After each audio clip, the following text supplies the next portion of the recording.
So yeah, the trailer was very dark. So I actually look forward to watching it. which I Obviously, feel it tied in with the Gotham theme because Gotham City is dark and grungy type. yeah. Yeah, So obviously, based for me, it was based on the previous two. I wanted to see, there's it's not a trilogy as such. I think this is more of a standalone. It's a standalone movie. The previous two movies were directed by Christopher Nolan, so it told a good story. Like it had a good storyline, but there was a lot more violence involved.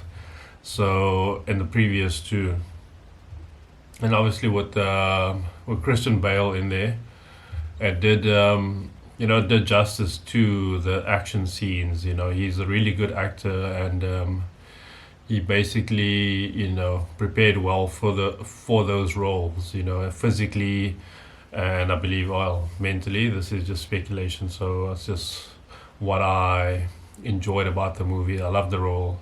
He played a billionaire very well. The new one, there's a lot of skepticism, not skepticism, but there's a lot of what he's trying to say is a little bit skeptical because he's a huge Christian Bale fan, and he feels that Christian Bale did justice to the Batman the role. role and the franchise. However, It's not about me, but I mean it's about just on the a general general level, consensus. Yeah, like yes, that yes, everybody didn't yes. really enjoy the whole emo role. I think a lot of I don't know, maybe it's mostly guys. I Maybe we'd love to hear from some of the females, just on their opinion on the role. I know ladies love a guy that is in touch with his emotions, and he was very in touch and in tune with his emotions in this role. So I think that the storyline was really good and the role that he played suited the storyline because what happened to somebody in the movie it really hit home with him and it took him back to what happened to him, and I think that he suited the role. you got to be more specific when you say I what don't want to happened in give the movie. too much detail away because obviously I'm not sure if you guys have watched it. Well, That's the thing. we So don't really care whether you've watched it. yeah, This is just it's an honest opinion. Obviously, the director this time was Matt Reeves. It's a different guy. I'm not familiar with Matt Reeves. I'm familiar with Christopher Nolan, and I think we'd that's the obviously would thing like because he to comes from a background of Christopher Nolan's directory. So directorial yes, exploits. Let's put it that way, for lack of a better word. so you should have gone in with a fresh perspective and not expect anything, but rather just Well, I did go and watch it after listening to my colleague say that it wasn't great. He obviously watched it from one of those really bad sites where people get up in the movie and somebody's filming it off of their so. Nokia 3310. So what you're So saying is he didn't get the whole effect like we did. I yeah, so mean, I obviously I normally won't listen to somebody else's opinion about something.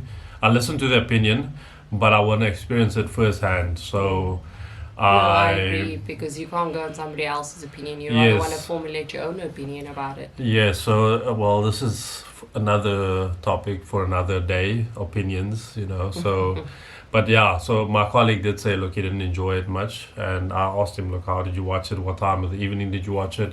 He said it was late, so I was like, okay, cool, that's not really anything to base an opinion on, because I mean, like you were tired, so you weren't really focused on the storyline that much.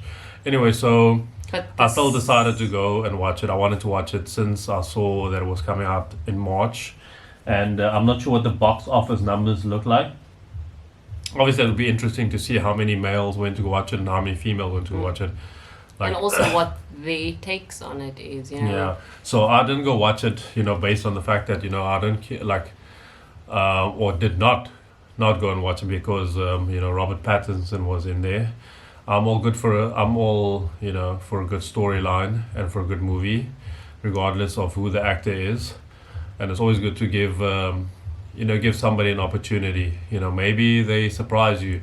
So I decided, what, like my colleague said, look, it wasn't great. I was like, what, let me go and give it a bash myself. I'll go watch it. And we ended up going to watch it. Like I can say, like, look, the acting wasn't great because we expected something different.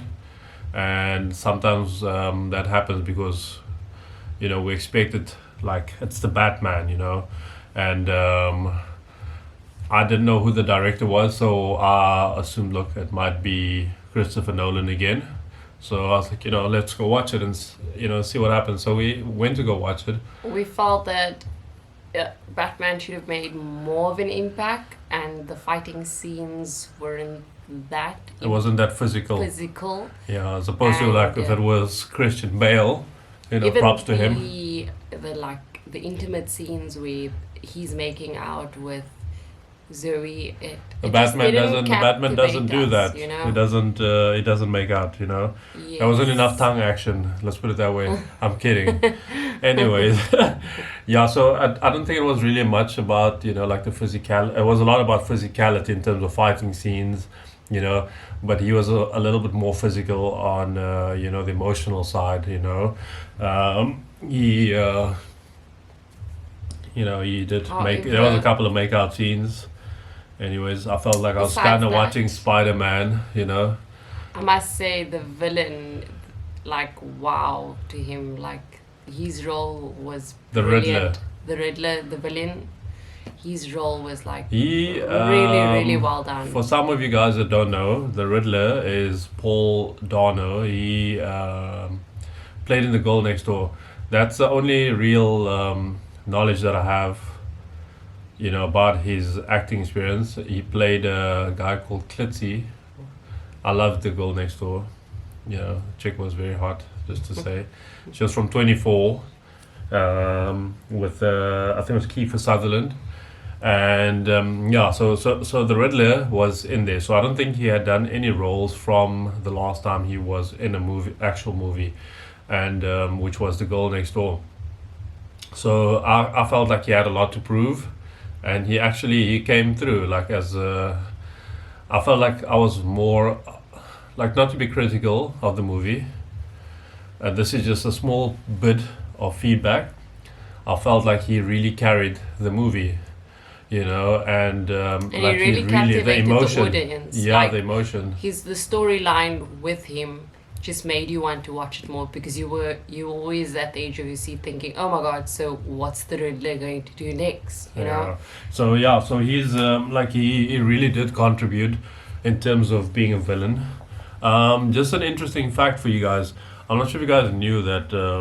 I don't know if you knew that, but I did go and Google the actors in the movie, and the Penguin is actually Colin Farrell. Did you guys know that? Did you know that? No, I didn't. I wouldn't. Like, it was so strange. The And I'm like, special effects and the makeup was done really well. You wouldn't even say it's him. but like, I'm a little bit critical about it. I felt like the makeup, was great. The makeup artist was great. I don't know who that is. Kudos to them. I didn't recognize Colin Farrell. I went to go Google the next day who all the actors were, and I discovered that Colin Farrell was actually the Penguin. But the makeup didn't do much for his acting skills. Seemed like he, he didn't really embody the role of a penguin very well, and I actually beg to differ.